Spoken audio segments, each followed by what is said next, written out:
Albert Einstein, known for his brilliant equations, influence in the Manhattan Project, distaste in barbershops, and more. His work changed the face of modern physics. His rise to stardom came in 1905, partly from his theory of relativity. Let's try to warp our heads around it. First, let's set our clocks back a bit, to 1865. There was a problem.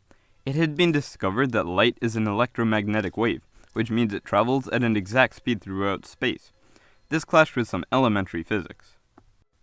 Let's say a person's walking on a train. His speed is the distance he walks over the time he takes. But say the train is moving. The person travels a different speed compared to the Earth as compared to the train. And the Earth is moving, so he has a different speed compared to different things in the universe. An exact universal speed just didn't seem possible. Well, for light it is, and Einstein figured out how. Let's assume the speed of light is constant. Now, take two things, one moving compared to the other, and let's say light is going away from both of them and coming back. Light has to travel farther for the moving object by the extra distance it covers. Einstein said, the time itself moves at a different rate per object, to make the speed of light the same. That's the big idea of special relativity. Time doesn't move at one rate everywhere in space. It varies so that the speed of light doesn't have to. Now, let's take an object and some light traveling towards it. Say the object was accelerating closer. The light would travel a shorter distance. Now, the universe isn't like this. That would change the speed of light. So it fixes the problem by making the time go faster too.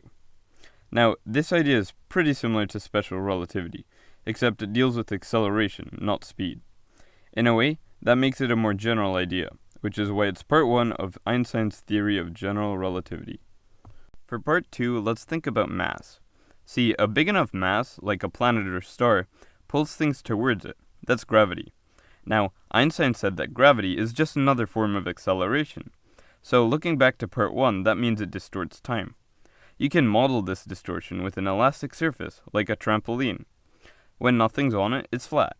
But add a heavy object. Things will move towards it. The new depth represents the strength of gravity. The heavier the object, the deeper the surface, and the stronger the acceleration. The acceleration is towards the object, so light takes longer to move away, and shorter to move towards it. Therefore, the closer you get towards the object, the stronger the acceleration is, and the slower time is. And that's general relativity in a nutshell. So relativity was literally an astronomical achievement for physics. Without it, we couldn't send anything to space safely. Einstein's theories took half a century to be proven, but another half a century later, they've proven to be a cornerstone to modern physics.